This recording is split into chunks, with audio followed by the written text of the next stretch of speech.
नाशिक शहरातील मागच्या महिन्याभरातील वाढत्या गुन्हेगारीच्या घटना बघता नाशिक पोलिसांनी त्याविरुद्ध धडक मोहीम हाती घेतलेली आहे आणि कुठलाही गुन्हेगार असो, छोटा असो व किती मोठा असो, तर कोणीच यातून सुटणार नाही याची दक्षता आम्ही घेत आहोत.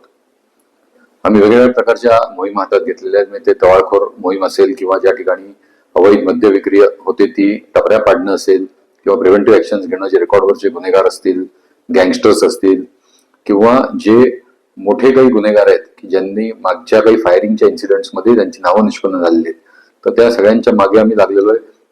त्यातल्या अनेक जणांवर आम्ही कारवाई केलेली आहे आणि एक पोलिसांबद्दल विश्वास निर्माण होईल अशा प्रकारचा एक मेसेज आपल्या मार्फतीने, माध्यमांच्या मार्फतीने जनतेकडे जावा ही नाशिक पोलिसांची आपल्याला विनंती आहे.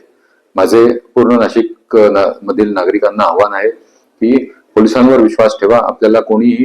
आपल्याला काही बॅनर लावून, रील्स बनवून असं जर भासवत असेल की मी फार मोठा भाई आहे, मी फार मोठा सरकार आहे, मी फार मोठा बॉस आहे आणि सगळं मीच चालवतो, तर आपण फक्त येऊन एकदा आम्हाला त्याच्याबद्दलची आपली तक्रार सांगा आणि आम्ही त्याच्यावर योग्य कडक कारवाई करू याचं आश्वासन आम्ही तुम्हाला. पढ़ते रहिए fight against criminal daily newspaper.